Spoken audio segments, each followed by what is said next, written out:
Morning. इस video में हम सभी केवीएस की पेडागोजी नए पैटर्न पर जो आधारित है उसको हम लोग पढ़ेंगे, समझेंगे और जानेंगे। सबसे पहले एक बात आप समझिए, केवीएस में जो पेडागोजी है उसका नाम बदल दिया गया है ना। इस पेडागोजी को टीचिंग एंड लीडरशिप कह करके नाम दिया गया है। और हम लोग ये जो अभी हम लोग पढ़ेंगे, समझेंगे, जानेंगे, ये पीआरटी, टीजीटी और पीजीटी तीनों के लिए होगा। ठीक है, तो आप जिस भी सेक्शन से हैं इस वीडियो को लास्ट तक देखिए और इतने सरल भाषा में मैं आपको समझाने का प्रयास करूंगा। अगर वीडियो देखने के बाद आपको नहीं समझ में आता है तो आप ज़रूर मेरी शिकायत आप मुझसे कर सकते हैं। टीजीटी, पीजीटी, ठीक है। तो सबसे पहले लोगों ने जो इसे हवा बना करके जिसे बोलते हैं ना वो रख दिया है कि बहुत ये है वो है तो मानेंगे, लेकिन यदि हम इसके तथ्य को समझ लेते हैं, कहना क्या चाह रहा है, तब हमें जो है ना ये टफ से टफ चीज़ें भी जो है ना आसान निकल करके आती हैं, आसान लफ्ज़ों में समझ में आती है। तो चलिए हम लोग समझने का प्रयास करते हैं कि ये असल में है क्या केवीएस की पेडागोजी। सबसे पहले आपको केवीएस की पेडागोजी ही मैंने पुराने ही तरह से लिख करके आपको दिया है, लेकिन उसके जो टॉपिक हैं उनको मैं आपको नए ढंग से ही समझाने का प्रयास करूँगा। सबसे पहला है अंडरस्टैंडिंग द लर्नर। देखिए यह आपने अंडरस्टैंड समझा होगा। अंडरस्टैंड ये आपको वर्ब के रूप में आता है, अंडरस्टैंड समझना है ना, लेकिन अंडरस्टैंडिंग जो है ना ये वर्ब का चौथा फॉर्म तो है, लेकिन यहाँ पर नाउन के सेंस में है ना। आप सबसे पहले इस चीज़ को समझिए। तो अंडरस्टैंडिंग मतलब आपकी समझ, ये सॉरी जो अंडरस्टैंडिंग जो है यहाँ पर इससे तात्पर्य है समझ। अब यहाँ पर किसकी समझ? अंडरस्टैंडिंग द लर्नर, बच्चे की समझ। अब एक बात सोचने वाली है, मेरे बातों को अच्छे से सुनिएगा, अच्छे से समझने का प्रयास करिएगा, ये छोटी मोटी चीज़ें नहीं है।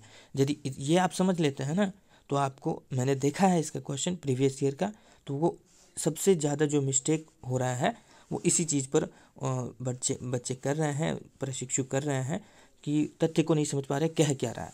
ठीक है, तो अंडरस्टैंडिंग द लर्नर जो अधिगम करता है, अधिगम करता कौन होंगे? आप जब विद्यालय में जाएंगे, मान लेते हैं आपका सिलेक्शन हो जाता है, केंद्रीय विद्यालय में आप जाते हैं शिक्षण कार्य हेतु, तो आप किसे शिक्षित करेंगे? किसे करेंगे? सीधी सी बात है, आप बच्चे को, अधिगम करता जो वहाँ सीखने आए हैं।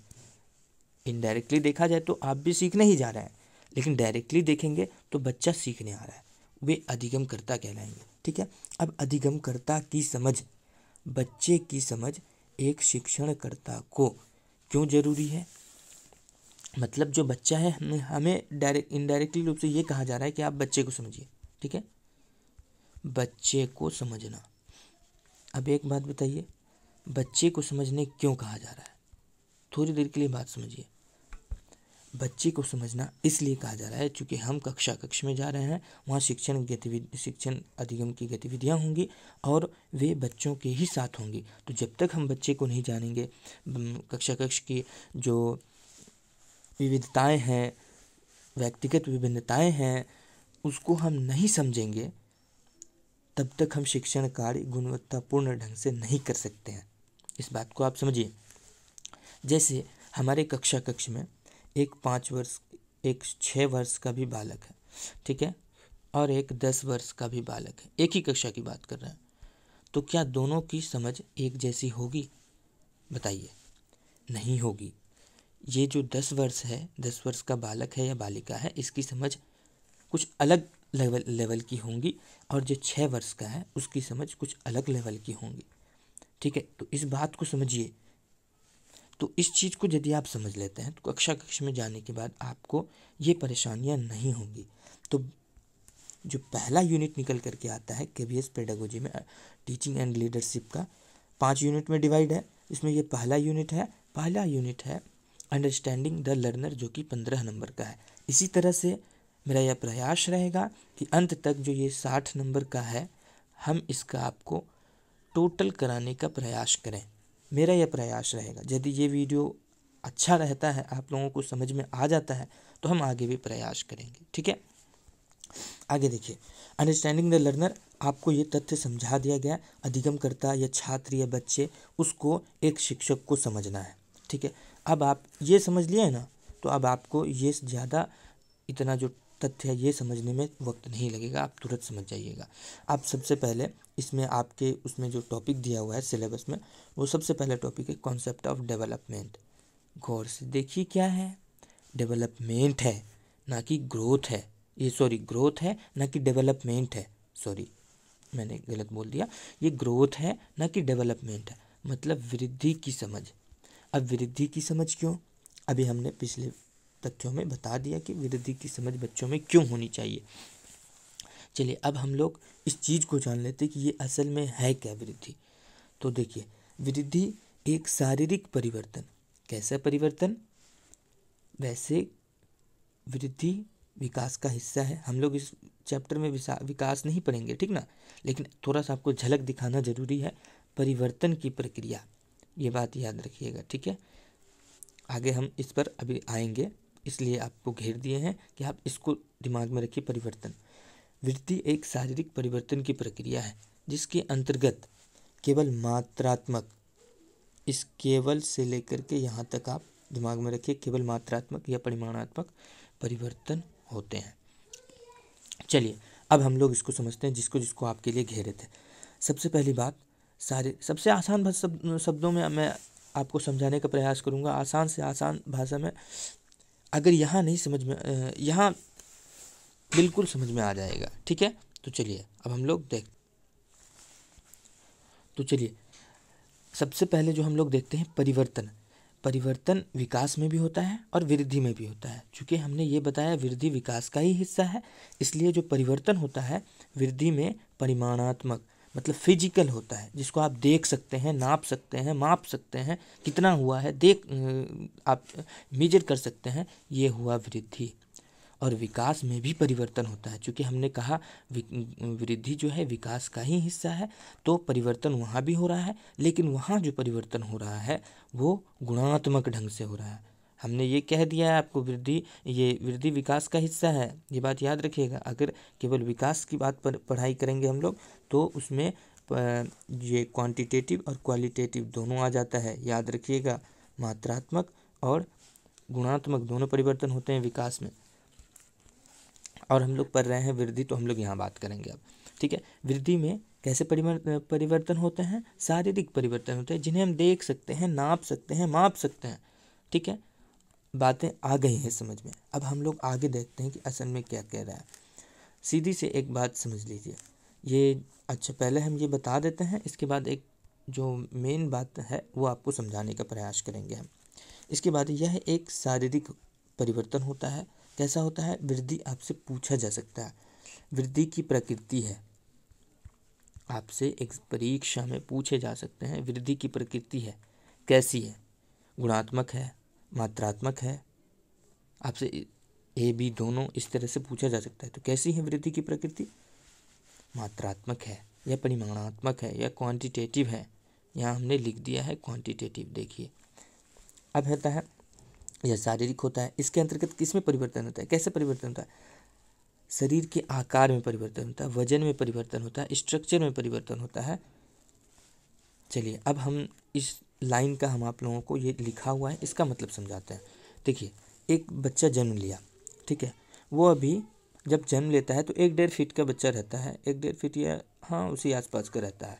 तो जब उसका 5 साल हो जाता है, जन्म लिया तो 1-1.5 फीट का है, जब 5 साल बाद हम देखेंगे तो क्या वो बच्चा 1-1.5 फीट का ही रहेगा, नहीं रहेगा, उसमें वृद्धि होगी, उसका विकास भी होगा, लेकिन हम लोगों को विकास नहीं जानना है, हम लोग वृद्धि के सेंस में पढ़ेंगे। उसकी वृद्धि होगी 5 साल बाद। यदि हम देखें, यदि किसी का जो जो ग्रोथ है बहुत फास्ट यदि हुआ है तो वो ज़्यादा भी लंबा हो सकता है, परंतु 1-1.5 फीट तो नहीं रहेगा, है ना।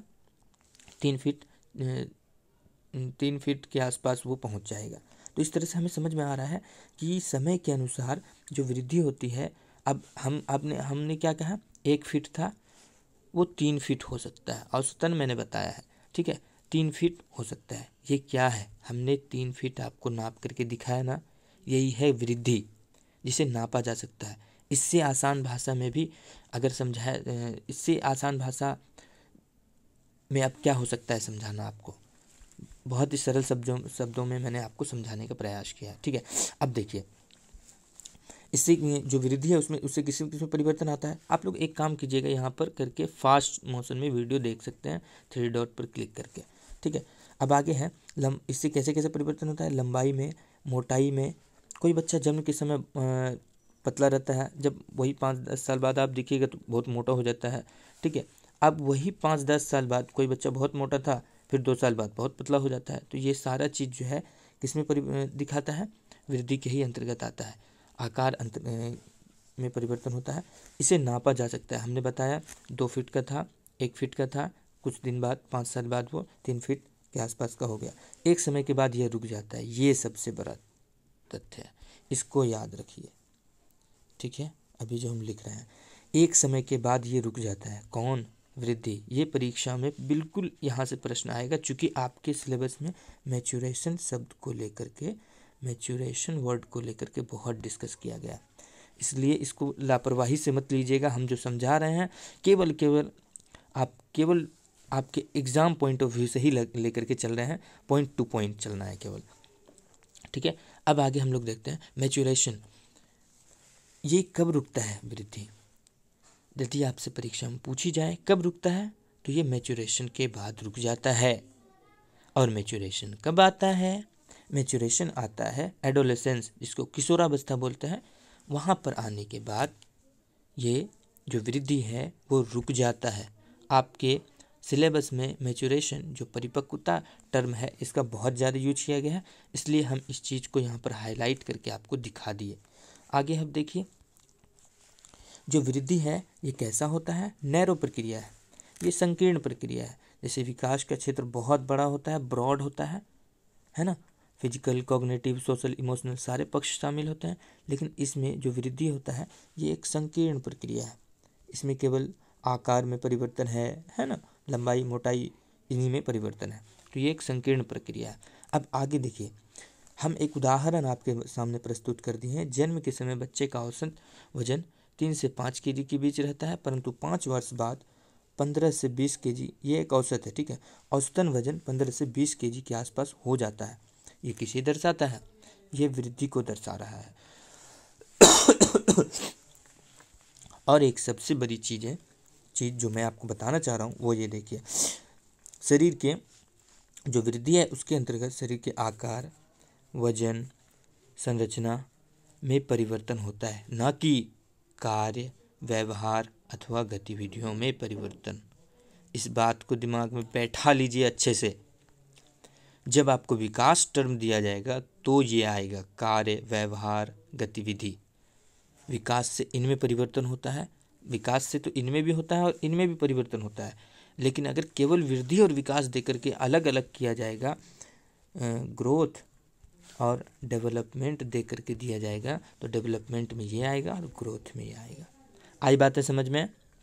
चलिए, उम्मीद करते हैं आपको ये वीडियो समझ में आ गया होगा। ये टॉपिक अच्छे से एकदम सरल से सरल शब्दों में हम आपको सरल भाषा में समझा करके सारे टॉपिक को समझाने का प्रयास करेंगे। यदि ये वीडियो आपको समझ में आता है तो अपना रिस्पॉन्स दीजिए, उसके बाद हम भी प्रयास जारी रखेंगे। ठीक है, फिर मिलते हैं नेक्स्ट वीडियो में। यदि वीडियो अच्छा लगा हो तो आगे क्या ही बोले, जिसे सारे यूट्यूबर की एक इच्छा होती है वही मेरी भी है। ठीक है, फिर मिलते हैं नेक्स्ट वीडियो में।